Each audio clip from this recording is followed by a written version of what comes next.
Hi, guys. Welcome back. Today we're going to be reading chapter 12, Where Was Mama?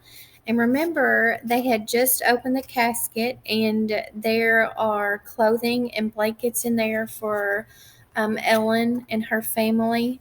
Remember that Uncle Henrik is going to take them to Sweden, and Peter is helping them get there safely. And Mama, Amory's mom, is taking them as well. So Amory is waiting on her mom to return home. Chapter 12. Where was Mama?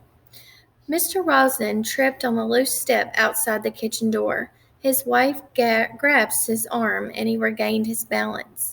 "It's very dark," Mama whispered as they stood in the yard with their blankets and bundles of food gathered in their arms. "And we can't use any kind of light. I'll go first. I know the way very well. And you follow me.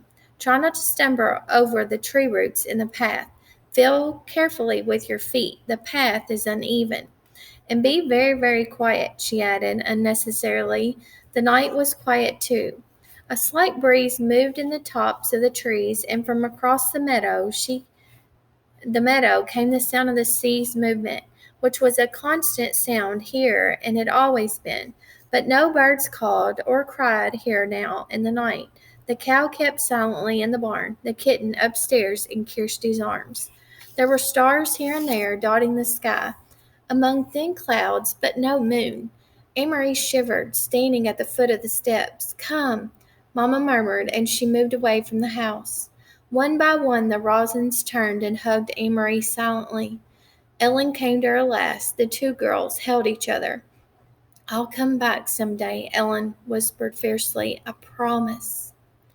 "I know you will," Amory whispered back, holding her friend tightly. Then they were gone. Mamma and the Rosens. Amory was alone. She went into the house crying suddenly and closed the door against the night. "Whew, that makes me cry. Can you imagine not being able to see your best friend and not knowing where she's going or if you're ever going to hear from her again? So that's very sad." The lid of the casket was closed again. Now the room was empty. There was no sign of the people who had sat there for those hours. Amory wiped her eyes with the back of her hand. She opened the dark curtains and the windows. She curled once more in the rocker, trying to relax. She traced their route in her mind. She knew the old path too, not as well as her mother, who had followed it almost every day of her childhood with her dog scampering behind. But Amory had often walked to town and back that way, and she remembered the turns, the twisted trees whose gnarled roots pushed the earth now and then into knotted clumps, and the thick bushes that often flowered in early summer. She walked with them in her mind, feeling the way through the darkness. It would take them, she thought, half an hour to reach the place where Uncle Henrik was waiting with his boat. Sorry, guys, my nose itches. Mamma would leave them there, pausing a minute, no more, for a final hug.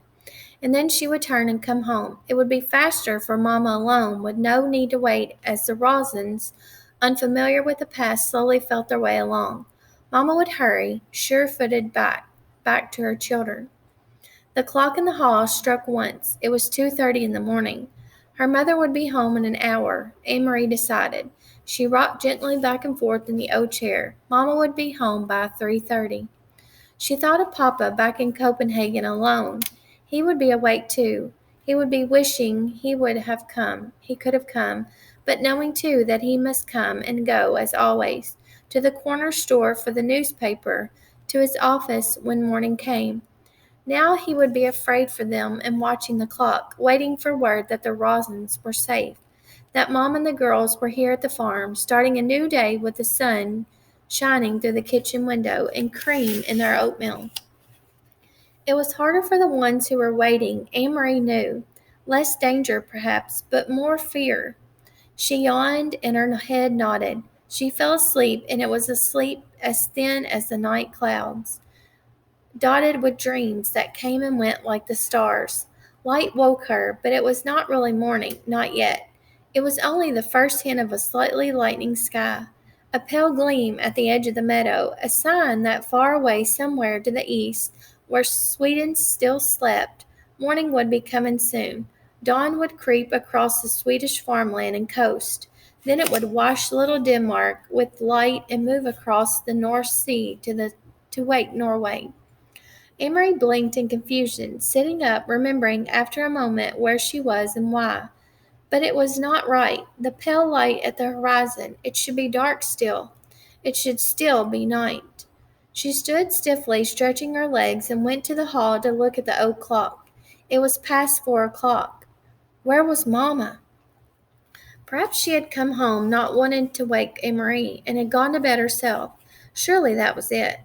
Mamma must have been exhausted. She had been up all night, had made the dangerous journey to the boat, and returned through the dark woods, wanting only to sleep. Quickly Amory went up the narrow staircase. The door to the bedroom where she had slept with Ellen was open. The two small beds were neatly made, covered with oat quilts, and empty. Beside it, Uncle Henrik's door was open too, and his bed too was unused and empty. Despite her worry, Amory smiled slightly when she saw some of Henrik's clothes crumpled in a chair and a pair of shoes, caked with the barnyard dirt lying on the floor. He needs a wife, she said to herself, imitating Mamma. The door to the other bedroom, the one Kirsty and Mamma were sharing, was closed. Quietly, not wanting to wake them, Amory pushed it open.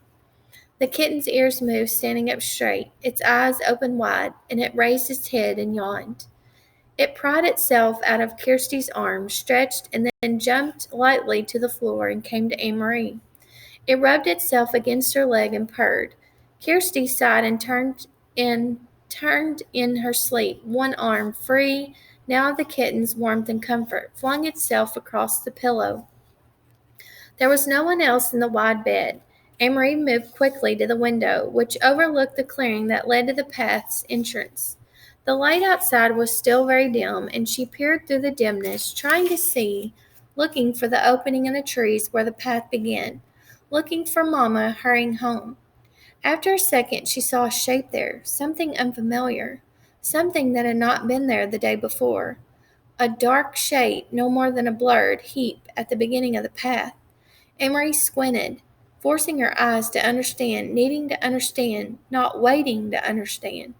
The shape moved, and she knew it was her, Mother, lying on the earth. All right, can't hardly put it down, guys. So tomorrow we'll read chapter 13, Run as Fast as You Can.